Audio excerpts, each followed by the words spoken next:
Absolute. మీరు మారణకాండ చేస్తున్నారు, దాడులు చేస్తుంది ప్రభుత్వం అని మీరు ఒక పక్క చెప్తున్నారు.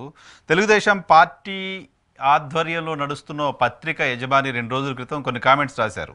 ఆయన రాసిన కామెంట్స్ ఏంటంటే, అధికారంలోకి వచ్చిన ఏడాదికే జగన్మోహన్ రెడ్డి ప్రభుత్వాన్ని భయపెడుతున్నారు, ప్రభుత్వం ఏమో భయపడిపోతోంది, తెలుగుదేశం పార్టీలో ఇంత పిరికితనం ఎక్కడి నుంచి వచ్చింది అని చెప్పి ఆయన రాశారు. తెలుగుదేశం పార్టీ బేసిక్గా ఇంత పిరికి పార్టీ అని రాశారు. అంటే బహుశా ఆయన పర్సెప్షన్ అది అయి ఉండొచ్చు కదా. ఇప్పుడు ఇప్పుడు ఎలా ఉంటది అంటే, ఇండివిజువల్ పర్సెప్షన్స్ ఎలా ఉంటాయి అంటే నరసింహరావు గారు, మా ఇంటికి వచ్చినప్పుడు ఏం పెడతావు, మీ ఇంటికి వచ్చినప్పుడు ఏం చేస్తావు. మా ఇంటికి వచ్చినప్పుడు ఏం పెడతావు, మీ ఇంటికి వచ్చినప్పుడు మా ఇంటికి వచ్చేటప్పుడు ఏం తెస్తావు, మీ ఇంటికి వచ్చినప్పుడు ఏం పెడతావు, మీ ఇంటికి వచ్చినప్పుడు ఏం పెడతావు. ఇది కొంతమంది ఇండివిజువల్ పర్సెప్షన్. ఓకేనా.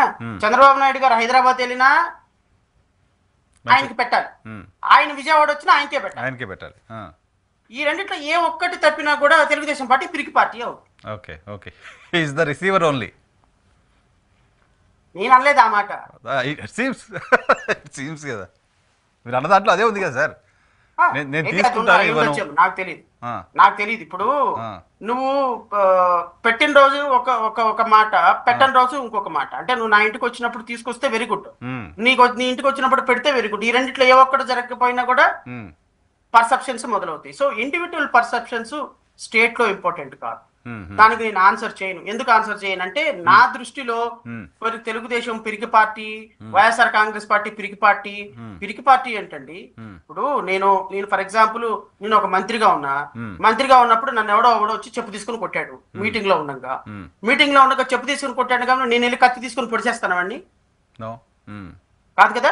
నేను as a law abiding citizen గా what you are expecting from me? As a minister గా నా పక్కన 20 మంది గన్మ్యాన్లు ఉన్నా, నా వెనక 100 మంది కార్యకర్తలు ఉన్నా, నేను సైగ చేస్తే వాడిని ముక్కలుగా చంపేసే పరిస్థితి ఉన్నా, నేను వాడిని లీగల్ గానే ఫేస్ చేయాలి, లీగల్ గానే అడ్రస్ చేయాలి, అతనికి జైలు శిక్ష వేయించాలి. మళ్ళీ అది బిలో 7 years అఫెన్స్ కాబట్టి వెంటనే అరగంటలో అతనికి బెయిల్ ఇచ్చేసి వదిలేస్తారు. రేపొద్దున కోర్టులోకి వచ్చిన తర్వాత శిక్ష పడదు. అల్టిమేట్ గా జరిగేది ఇది. అంతకని చెప్పేసి నేను పిరికోనా? రాధాకృష్ణ గారి దృష్టిలో నేను పిరికోడు, జడా శ్యామ్ కుమార్ పిరికోడు, చెప్పుతో కొట్టిన వదిలేశాడు అంటే హౌ? సో కాబట్టి పిరికితనం అనేది ఒక పత్రిక మాట్లాడితే అది పిరికితనం కాదు. నిజంగా తెలుగుదేశం పార్టీ పిరికి పార్టీ కాదు. పాయింట్ ఏంటంటే, మీరు ఒక పక్క వాళ్ళు దాడులు చేస్తున్నారు, వైసీపీని భయపెడుతున్నారు, 4 వైపుల నుంచి అటాక్ చేస్తున్నారు అని మీరు ఆ స్టేట్లో ఉండి ఎక్స్పీరియన్స్ చేసి చెప్తున్నమాట. ఈయనేమో అది సరిపోవట్లేదు, అసలు వాళ్ళు కొట్టట్లేదు సరిగా, వీళ్ళే కొడుతున్నారు వాళ్ళని అనేది ఈయన చెప్తున్న మాట. మేబీ నేను ఇప్పుడు డిబేట్ లో కూర్చున్నాను, నేను జగన్మోహన్ రెడ్డిని బాగా తిట్టాలని మీ మనసులో ఉంటది, నేను తిట్టను. నేను తిట్టడం లేదు కాబట్టి నేను బాగా మాట్లాడలేదు అనుకుంటే మీరు అనుకుంటే ఎట్లా? మీ మనసులో ఉన్నది చేయడానికి కాదు కదా నేను వచ్చింది. మీ మనసులో ఉన్న దాన్ని చూపించడానికి కాదు కదా ఆంధ్రప్రదేశ్ రాష్ట్ర ప్రజలు 164 సీట్లు ఇచ్చింది. మీ మనసులో హైదరాబాద్ లో కూర్చొని మీరు చెప్పినట్టుగా కాదు కదా ప్రభుత్వం నడవాల్సింది. ఇప్పుడు జగన్మోహన్ రెడ్డిని తీసుకుని వెళ్ళి అరెస్ట్ చేసి, జగన్మోహన్ రెడ్డిని అరెస్ట్ చేయాలంటే ఏం చేయాలి, మొత్తం కథనాలు రాయి, ఇదిగో నీకు ఇంత ప్యాకేజ్ వస్తుంది, ఇంత పంపిస్తానని చెప్పిన రోజున ఆ పార్టీ మంచిది అవుతుంది, ఆ ప్రభుత్వం మంచిది కాకుండా పోదు కదా. సో ఇదంతా కూడా ఒక బేస్ తోటి నడుస్తున్నటువంటి విధానం నరసింహరావు గారు. ఇప్పుడు తెలుగుదేశం పార్టీ పిరికి పార్టీ, మరి సాయంత్రానికి పిరికి పార్టీ పోగా ధైర్యవంతమైన పార్టీ రావాలి అంటే ఏం జరగాలి? సంథింగ్ మెరాకిల్ జరగాలి. ఆ మెరాకిల్ జరిగేంత వరకు అలాగే అటాక్ జరుగుతూనే ఉంటుంది, మీకు తెలుసు కదా. ఓకే సార్, రెండు ఇష్యూస్ ఉన్నాయి ఆంధ్రప్రదేశ్లో. మీ జిల్లాకు సంబంధించి, కృష్ణా జిల్లాకు సంబంధించి ఓ జడ్పీ చైర్పర్సన్ పైన నేను ఫిజికల్గా దాడి చేశారని చెప్పను కానీ, మాటల దాడి, బూతుల దాడి, పర్సన్ ఎదురుగా మాట్లాడడం ఒకటి చూసాం. సేమ్ టైం శ్రీకాళహస్తిలో ఒక మహిళా నాయకురాలు ఒక హత్య కేసులో పార్టిసిపేట్ చేయడానికి సంబంధించిన ఒక వివాదం ఒకటి నడుస్తుంది. ఈ రెండింటిపైన రెస్పాండ్ అవుతారా? అని నేను ముందు అమ్మాయిది శ్రీకాళహస్తిలో జరిగేటువంటి దాని మీద నేను రెస్పాండ్ అవుతాను.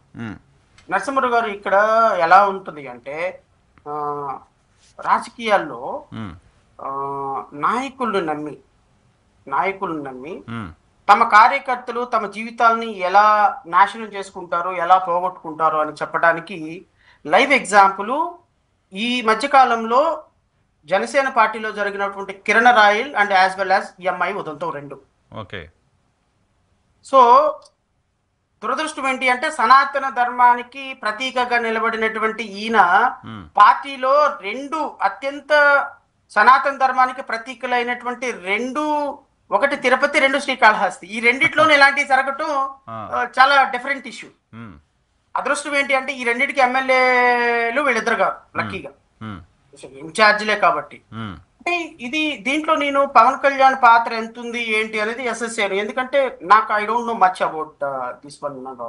వాడు ఒకటైతే మాత్రం చెప్పగలను, ఉమ్, తెలుగుదేశం పార్టీకి సంబంధించినటువంటి నాయకత్వం ఎక్కడెక్కడైతే ఉందో, ఉమ్, తెలుగుదేశం పార్టీ ఎమ్మెల్యేలు ఎక్కడెక్కడైతే ఉన్నారో, ఉమ్, తెలుగుదేశం పార్టీ నాయకత్వం, తెలుగుదేశం ఎమ్మెల్యేలు ఉన్న ప్రతి చోట, ఉమ్, అండ్ జనసేన ఎమ్మెల్యేలుగా ఉన్న 21 మంది ఎమ్మెల్యేలుగా ఉన్న కాన్స్టిట్యున్సీస్ లో తెలుగుదేశం నాయకత్వం, ఉమ్, తెలుగుదేశం నాయకత్వంలో ఉన్న కాన్స్టిట్యున్సీస్ ఎమ్మెల్యేలుగా ఉన్న చోట జనసేన నాయకత్వం, ఉమ్. ఇవి రెండు కూడా ఒకళ్ళ మీద ఒకళ్ళు అప్పర్ హ్యాండ్ కోసం వైఎస్ఆర్ కాంగ్రెస్ పార్టీ కంటే ఎక్కువగా అంతర్మతనం జరుగుతున్నమాట వాస్తవం.